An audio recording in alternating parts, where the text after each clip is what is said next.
What's up, everybody? You know, it's Wednesday night, and so you know it's time for the network. I'm so excited to have my good friend Sharita Bozeman on. I've known her for a long, long time, and she's here tonight with a special guest. So, in just a moment, we'll be right back on the other side with Sharita Bozeman. Welcome again to the network.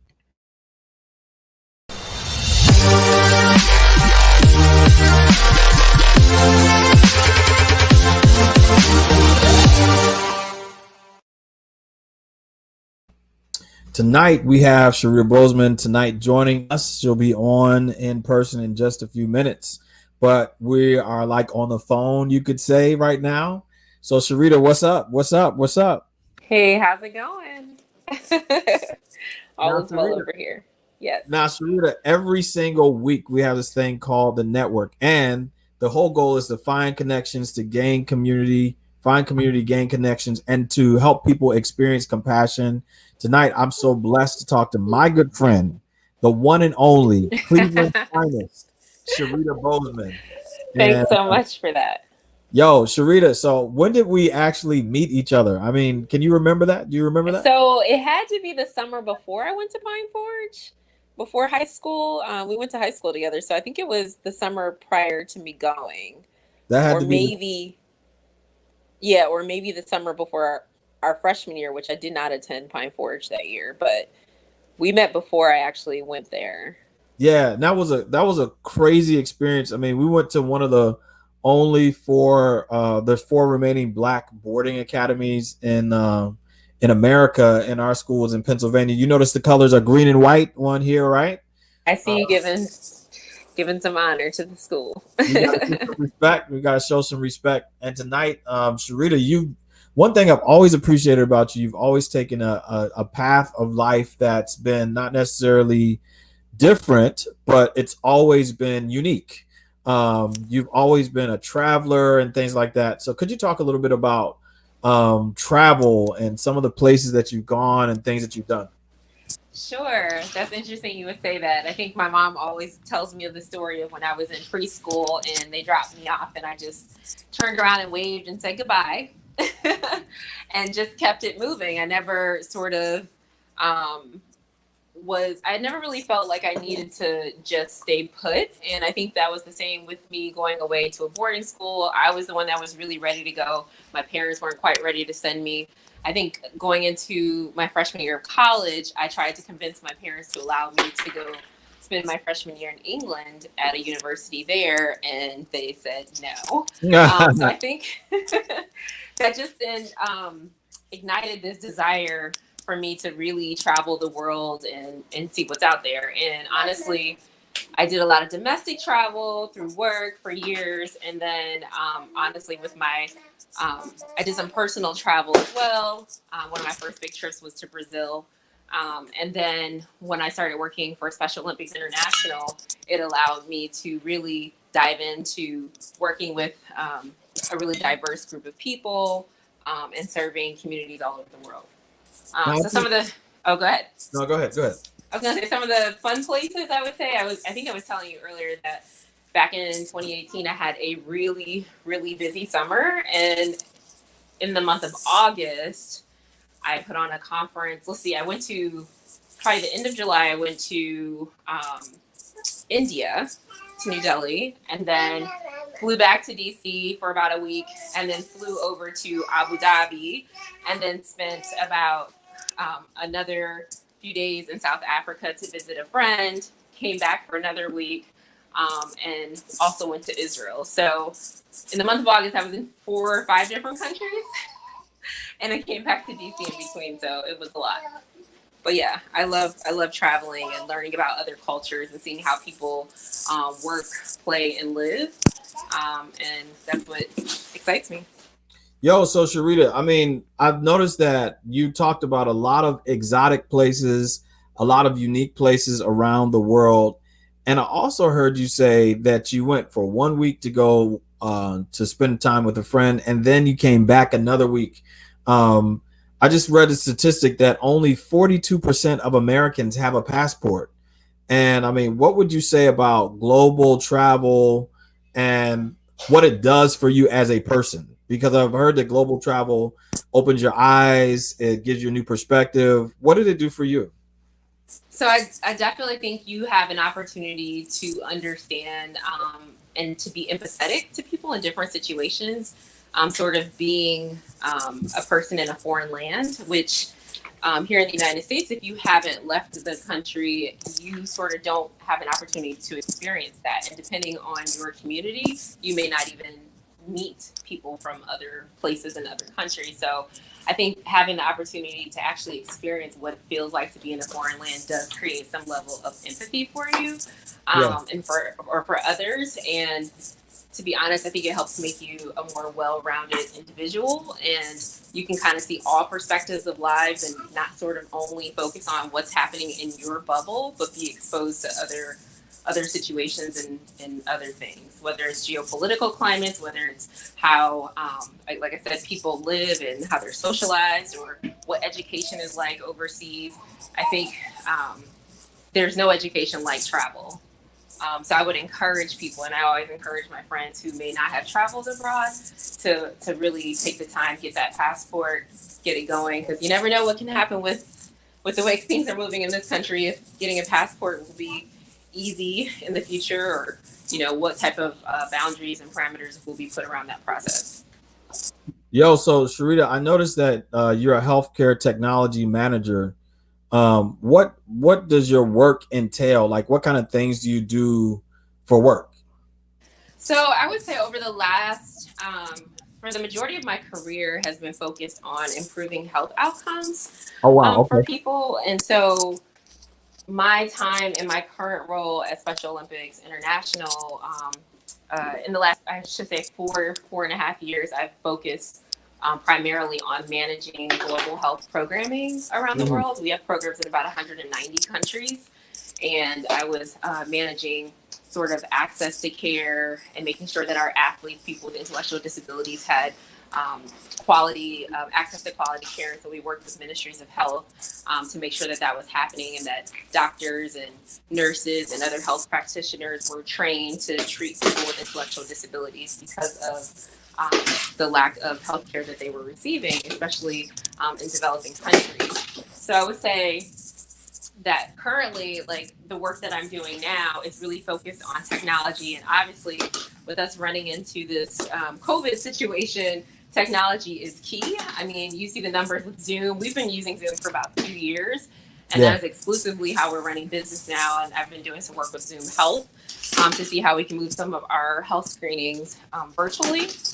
Since we're not able to be in person, I'm also helping with one of our grants management systems, and the health team, we distribute um, a ton of grants, most of the grants in the organization. And so I'm helping to change that process for all of our programmatic areas, from health to sport to education.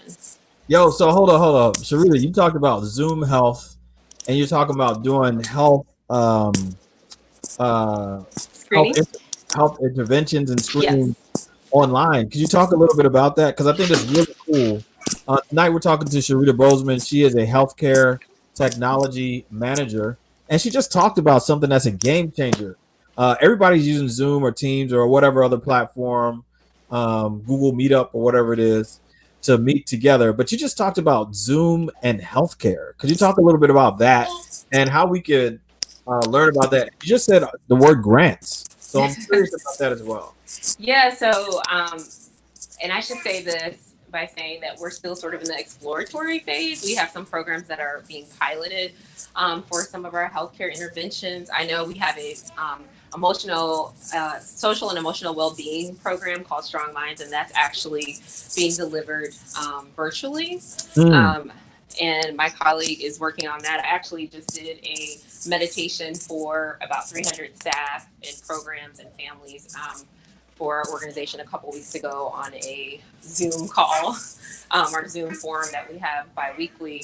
But some of our other programs, like our oral health program, which is one of the programs that I used to manage, they are starting to do some health education and talk to athletes around the world about any issues that they're having, or I should say in those pilot programs, any issues that they may be having, and asking them to look in their mouths and see if there are any issues.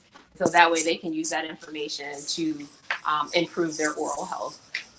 And to Yep. also to reach out to healthcare providers in their own area. So we have clinical directors in each state and each country that they can actually lean on for advice or for care or access to care. Yo, Sharita, that is a game changer. So basically, you're helping people all over the world to live better lives, a higher quality of life, and you're addressing social determinants of health, which are like access to care, mental health, and a few others, food security, Exactly. Safety, safety. places to walk. Yep. All of And that. people can live a better life. And I'm real passionate about the Special Olympics and persons with intellectual disabilities. I have a nephew and another relative of mine who have intellectual disabilities, and it is unique to see how the lack of resources and the lack of education for parents, and there's some people that just don't know the lack of education does kind of prohibit access to higher quality resources Right. for people to be able to thrive and experience the true joy of having some freedom, like respite care, things like that. Mm-hmm. Uh, So you touched on something that I've actually worked on with our chief health officer a few years ago. It was a pilot project with Mattel Children's Hospital in Los Angeles, and it's connected with UCLA, but we actually developed a family guide for parents who, if their child was diagnosed with intellectual disability at an early age, that's a resource that we created so that parents can feel supported and understand how the Special Olympics movement can help them in their journey. We have a young athletes program where we take children ages 2 to 7 with and without intellectual disabilities to help them sort of create a space of tolerance and a space of understanding. But also our young athletes program helps children with their motor developmental skills through sport. And so we use that as an entry point for Special Olympics. And so we did that pilot at UCLA Children's Hospital, and we've actually translated into Spanish and shared with our Latin American programs as well. And so it's been a really good resource, and we're actually looking to expand that, and they're looking to actually create a medical screening, a pediatric screening for families. Yo, Sarita, you on the cusp of technology. I know you're very quiet with all this. I know you post a lot of pictures of your beautiful daughter, London, and I know you do a lot of awesome things. But sister, you diving into some deep water, and really, I think you're on the cutting edge of doing a lot of amazing things that not only will bless the intellectual developmental community, but also those who are parents of kids who are pulling out their hair. I was talking to a neighbor of mine who basically said his child was about to start VPK virtually, and other type of interventions for people who are in society would not only bless not only special needs community, but also the elder care population and those of us in between who are between elder care and kinder care. Right.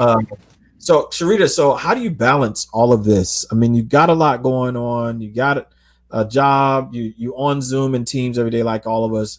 What are some tips that you would say have assisted you to keep balanced as a result of everything that you've been going through? So yes, and this was my first summer as a new parent. As you mentioned, I have a 1-year-old, actually 13-month-old, and still trying to navigate being a new parent and understanding her needs and wants. And obviously, I spent 3 months on maternity leave last year, and now I've been in the house really since March. So we've had an extended maternity leave, and I guess I've tried to look at it in different ways and say, wow, this is challenging. The perspective that I'm looking at is that I've had an opportunity to have my daughter with me 24/7. And yes, we all need breaks. But to be able to mold her and guide her in the ways that I want to do that. She was in daycare, and we had her in daycare, but to have her every day and watch all those developmental milestones that I would have missed being a working mom, going to work, picking her up, asking, what did she do today, or missing that tooth, or that first step. I've been blessed to be able to see that happen firsthand, and I've enjoyed that. It is challenging, but I think my work and the work that we do, and really the organization that I work for, has been nothing but awesome in understanding parents' needs.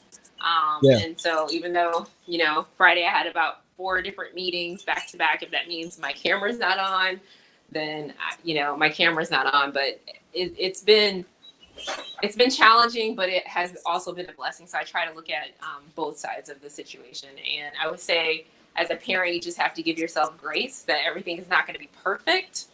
And that, your schedule may have to change a little bit that you plan to have for your child, because we're in unknown territory right now. And so I'm trying to do that right now and give myself some grace.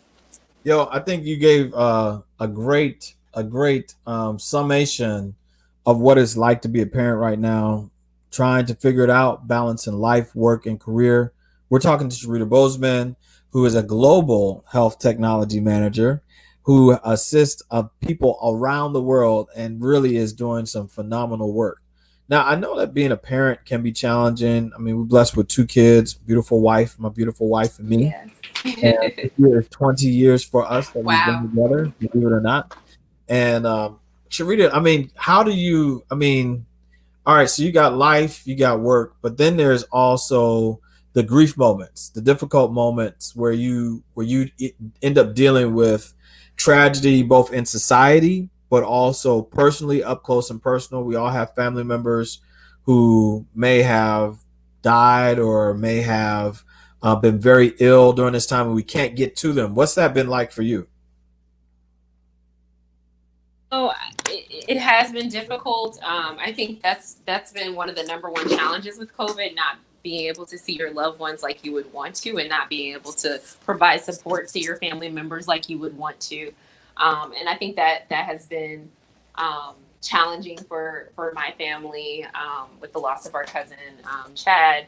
I think I know I wanted to support my family through that, but having a young child and not being able to travel during these times has been challenging. And I would say it's hard because I've seen friends who've lost parents during this time as well. And I can't imagine, you want to celebrate someone's life in a really special way, and things have changed drastically with how we celebrate the end of life, and how we say goodbye to our family members and loved ones. And it is hard. But I think we're all grieving. I mean, we're grieving death. We're grieving the loss of freedom.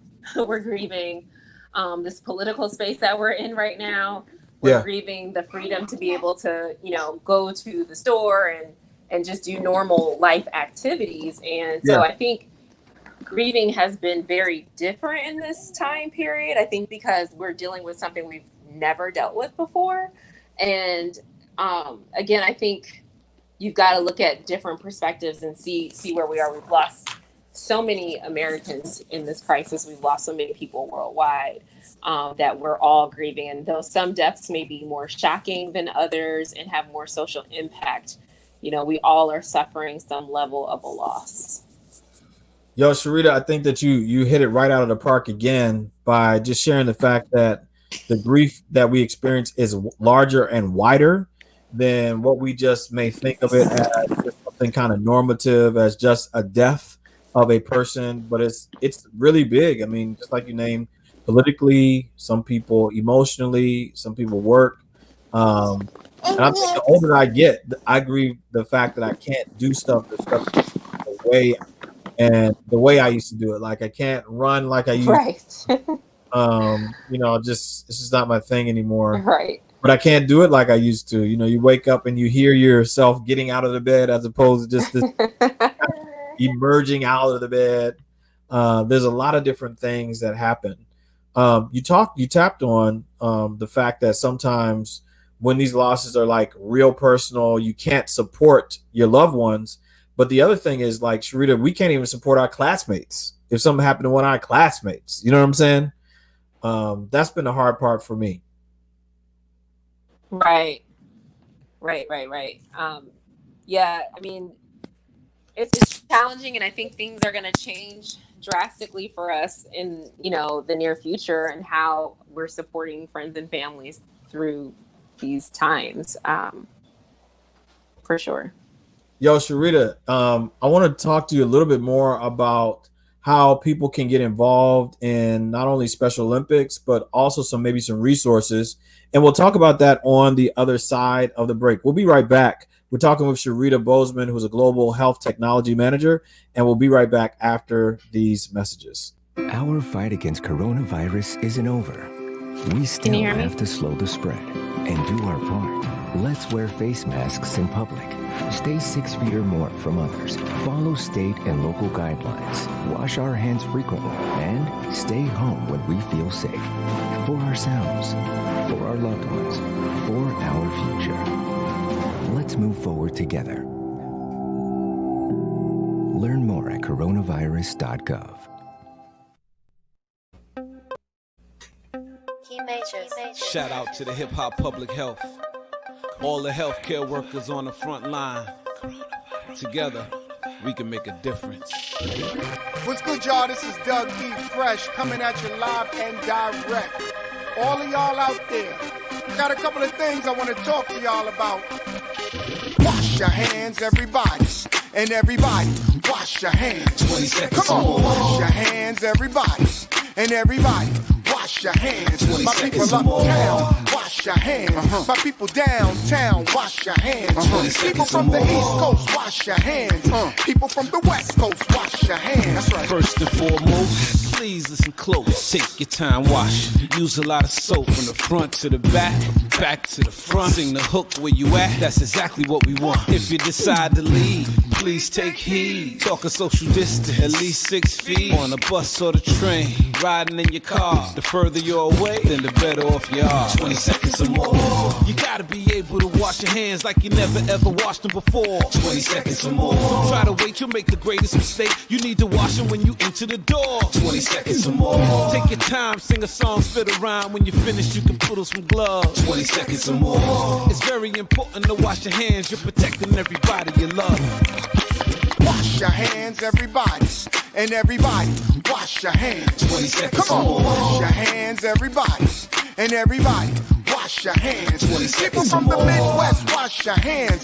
Dirty South, wash your hands. People overseas, wash your hands. And everybody, wash your hands. Now if you catch a little fever, shortness of breath, slight little cough, you feel it in your chest, you should call your doctor. Doctor know what's best. Don't go running to the hospital cause you could be a threat. The virus is contagious. Listen, they ain't playing. You ain't see the movie, yo, it's kinda like Contagion. Gotta wash hands thoroughly, even sanitize. Open up your eyes, we don't want this thing to rise.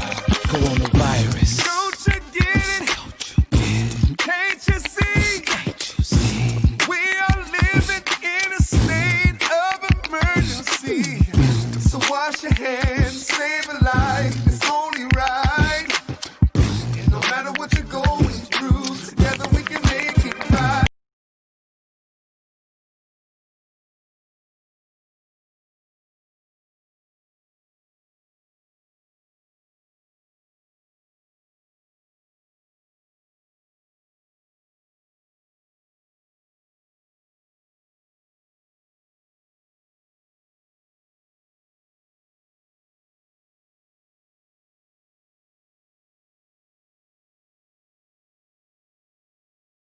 Able to talk to and be with Sharita Bozeman. She is a global health technology leader, and I'm so excited to be able to have her back.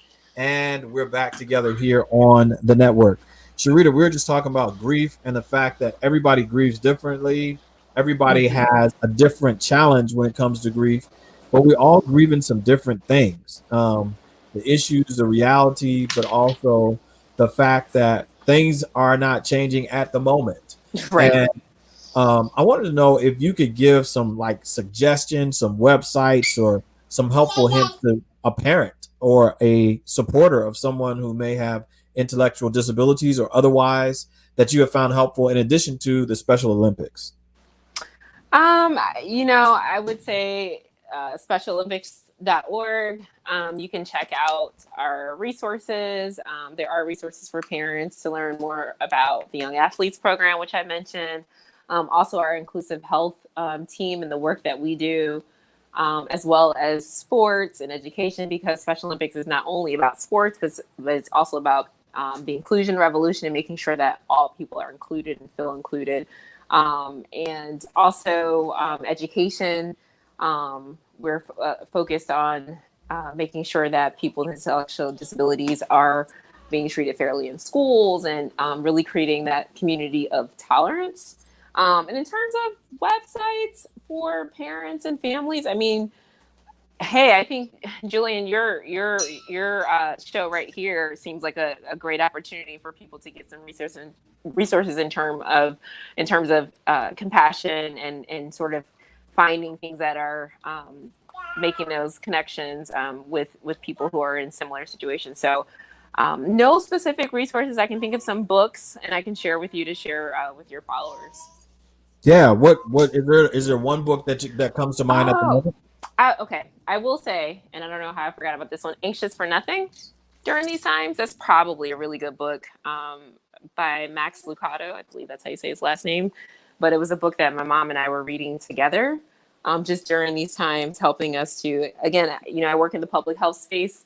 I've always been a huge germaphobe, and I think she was like, let me just make sure that you're calm throughout this process. I know you're doing everything you can do to protect your child and yourself. And, again, we're living in the unknown. So I think even in terms of not only coronavirus, but just life as we know it, and politics as we know it. So I think it's important that people's mental health is really important, and that it's okay to seek out your EAPs and talk with providers, and talk to your benefits and HR offices and your companies and organizations, and see what type of resources they have to support any of those needs. I think we all need to take this time to take some breathers throughout the day. And also for us to check on as people say, check on your strong friends, and making sure that, people are being supported during this time.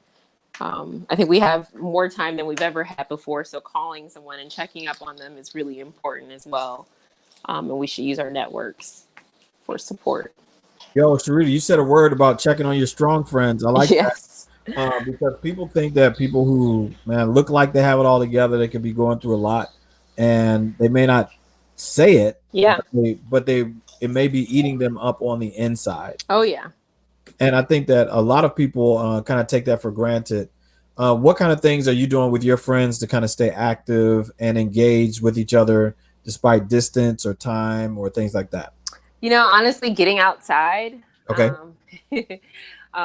Taking walks, and it's sad to say some days will go by and I have a huge backyard and I don't even get out there, but really taking the time to just make some type of connection with people on the outside, in open space, wearing masks, if necessary, if you're too close to one another, but doing that. And also like Zoom calls or FaceTime calls, I think are even important during this time. I think we've probably seen an increase in FaceTime than you've ever had before, because we just don't have that normal face-to-face interaction where you want to be able to see someone's expressions on their face as they're talking. And even with my colleagues, sometimes it's funny when I did work from home, once a week, I didn't always put my screen on, or I would not schedule as many Zoom meetings. But now, even seeing their faces, some days it's like, oh, it's so good to see you.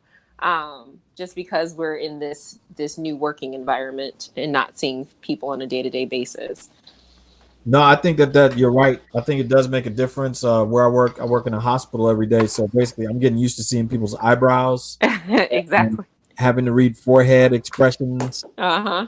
And I think that's just a reality of where we are. Sharita, do you have a kind of like a final word that you'd like to share with everyone as an encouragement, inspiration, or some guidance that you may have to be able to help someone to keep on living and thriving? Yes.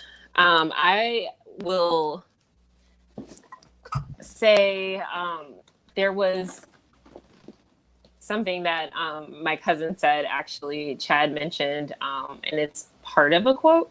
But I will say this. He said this to me in a text. He said that, I said coronavirus, this whole thing is crazy, it's wild. And he really said that we're going to come out on the other side of this. We will be better because of this. Like, this is not the end. Like, we are going to be stronger. We're going to be better for having gone through something like this. And those were some words that were the last words I heard from my cousin. So I think I want to share that.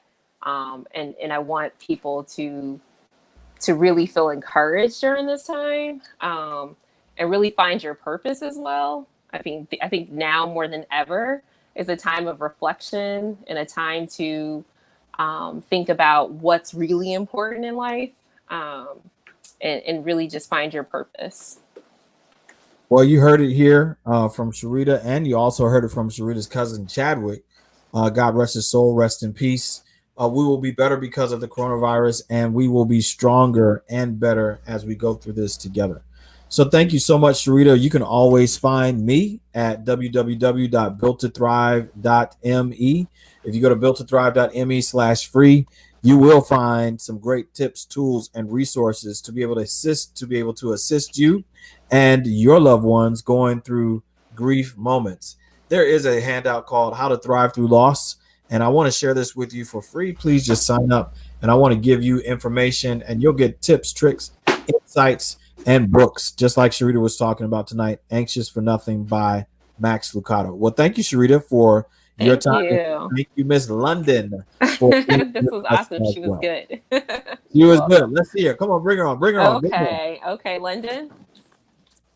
Let's see. Now she's walking around. I was walking during this conversation. Oh, that's all right. As you can hear her. That's all right. Okay. That's all right. Do you want to say hi? Yeah. Look at this. There she is. Hey, London. Hey. Look, there she is. There she is. London's first interview in the world. Sharita, thank you so much for coming on. It's so great seeing you. And yes, you said your name. I hope you have a good rest of the day. Thank you. Thank you. You're very welcome. All right, take care.